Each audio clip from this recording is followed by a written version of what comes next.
Hi, I'm Susie from Esoteric Trading Solutions, and today I'd like to talk about why cryptocurrencies.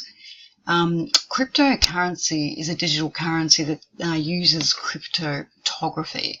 So cryptography, the easy way to define it is pretty much it's a set of rules and protocols, rules and guidelines, if you want to call it that, which is put into computer language by developers and programmers of computer language, which they set up rules and certain conditions within the computer language so that allow certain things to happen or not to happen. And within that computer language, they also set up frameworks for secure communications for transactions, which essentially stop third parties from reading these transactions and private messages in that. Cryptocurrency, the whole original idea of cryptocurrency when Satoshi developed Bitcoin back in 2008 was to be a peer-to-peer electronic cash system.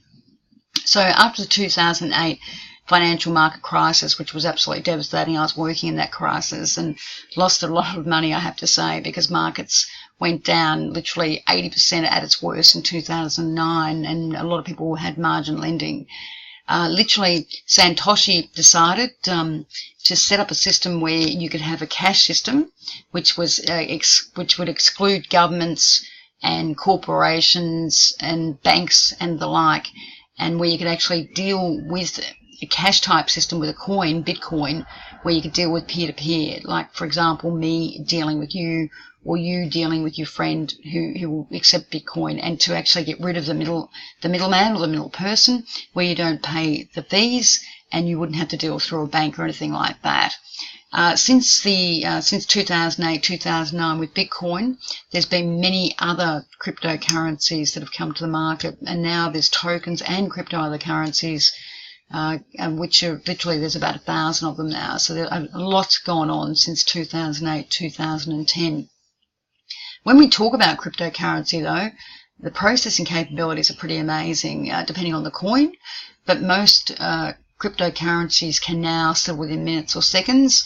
They can settle anonymously, decentralized, and again, they're not controlled by government. So when you look at Bitcoin, even though it's new technology, it's actually old technology, because Bitcoin came out in 2008, 2009, and there's other coins, for example, Ethereum and Ripple and the like, that can actually settle within 1 or 2 seconds rather than Bitcoin, which takes 8 minutes. They also have different possibilities, but if we just look at Bitcoin, or if we look at other coins, they use a blockchain, which is a public ledger that records these transactions. It's not a centralized public ledger. It's actually a decentralized public ledger verified by network nodes. So the biggest problem was with decentralization is how do you confirm the balances actually agreeing? And so what the ledger does is, in terms of decentralization, you'll have different ledgers sitting elsewhere in a decentralized format, and these ledgers will verify balances and transactions between each and balance to each's ledger. So pretty much, they will end up balancing within seconds, so to speak. The banks also are now looking at blockchain for settlements going forward, and they're doing a lot of work on the blockchain side of things as well. If you look at any sort of cryptocurrency, the miners are really, really important, and mining basically keeps the blockchain system consistent and correct by recording the transactions by the use of computer processing power. Miners will put a transaction through depending on the fee. I know the other day when I bought some Bitcoin, I bought a small amount. I just went with a standard fee, and it took forever. They weren't going to actually process the transaction. When I decided to increase that fee, they decided to process that transaction pretty quickly. So the good thing about the transaction costs, they're very cheap. Again, you don't pay the transaction costs that you'd pay banks if you were doing an overseas transaction, say with Ripple.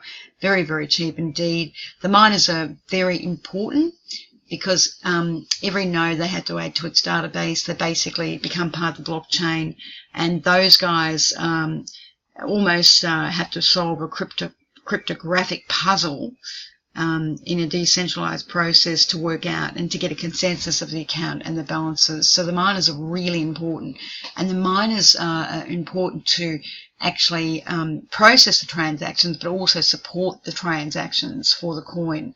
So if you get a situation where the miners aren't processing transactions or are not interested in the coin anymore, that can be quite bad for the coin, because it means it's not actually being supported by the developers and by the miners. So pretty much the cryptocurrency, the essential things of it's in a decentralized system. When you do a transaction, it's irreversible, it's fast and it's global, it's pretty much secure unless you as an individual level, given your private key to someone, or something's been hacked, like the exchanges. But even then, it's pretty difficult these days to hack anything unless you've actually, given someone your private settings for your cryptocurrency. Also with crypto, it's software that anyone can get involved with and pretty much anyone can use. To give you an idea, Bitcoin was the first cryptocurrency, as I said, and Bitcoin, since its launch, literally, if you've been holding Bitcoin, say, for a period of 5 or 6 years, you would have made something like 670 million% return. So if you bought Bitcoin back in 2010, $500, that now would be worth 337 million US today. That makes you want to cry, seriously. The returns in this market, I've been working in investment markets and financial markets since 1987. I've worked in equities, foreign exchange. I've done everything, fixed interest and all sorts of things, repos. And I've never seen a market that returns that sort of return. So you've actually got big fund managers, banks, JP Morgan, BlackRock, all the big banks now starting to look at these returns, because honestly, you can't ignore them. The 5 main coins that are traded, which I tend to look at, are Bitcoin, Ethereum, Ripple, Bitcoin Cash, and Litecoin. Yes, there are other ICOs, coins, initial coin offerings that come to the market, and essentially, we'll at Esoteric we'll give you those tools, analysis to work out how to analyze those, and also technical analysis as well.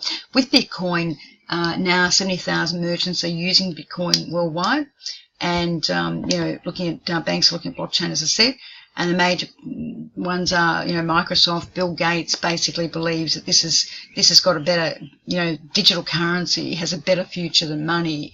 And it's a better idea. Amazon, Digital, Sears, all these big companies are looking at Bitcoin. And essentially, even in Asia, you can go and transact Bitcoin everywhere. So Bitcoin has taken off literally a lot in South Asia, South Korea particularly, and Japan. There's Bitcoin ATMs everywhere. So the fact that some countries are actually saying no to Bitcoin and cryptocurrency and making it illegal, like China, seems just incredibly outdated, or incredibly silly as far as I'm concerned. But that's my personal opinion only. Christine Lagarde, who's the head of the International Monetary Fund, the managing director, says crypto is too important to ignore. Bill Gates, again, says, it's an amazing situation. And then you've got, CEOs of the big banks and fund managers saying the same thing. Crypto, in my opinion, has a lot of room to move up. Less than 1% of the population knows about crypto. Less than 1% know about Bitcoin, and Bitcoin's the most well-known coin. Other asset allocators, for example, fund managers, banks and the like, stockbrokers, even if they allocated 1%, say from the equity market, the world global equity market is 70 trillion. When we compare that to the coin market, the crypto coin market, which is 143 billion, essentially, even if they transacted just a small percentage of that trillion into cryptocurrencies, those cryptocurrencies would go up quite a bit. Again, when we talk about traditional currency, traditional foreign exchange, those are backed by often broke governments. The US, for example, US yen should go down a lot more than where it is. The US effectively, if it had to pay off its $17 trillion of debt, it'd be effectively broke. Again, just peer-to-peer transactions, it's faster and less costly. Settlements quickly, has amazing processing capabilities. The market's still very young. Many merchants haven't gone yet into Bitcoin, so I think it's an amazing opportunity. And I think this opportunity is just as amazing as the internet in 1992, which effectively changed the economic situation, changed how banking and economics and the work environment were, and essentially everyone had to change according to the internet. And I think cryptocurrencies is going to be one of those. And look, cryptocurrency in itself opens the revolution for more technical possibilities. It's amazing where this can be applied. It can be applied in literally everything we do. Whether it's real estate, you buy a property, you can settle it today. I can settle it right now with you when I buy it off you, because I'm doing Bitcoin. It's unlike, where you have to, do a check and give it to the real estate agent. They put it in a fund account. It's just backwards. But, it can have ramifications for health, for everything. It's just incredible. Crowdfunding, you name it. So thank you for listening. I'm Susie from Esoteric Trading Solutions and Talking Crypto.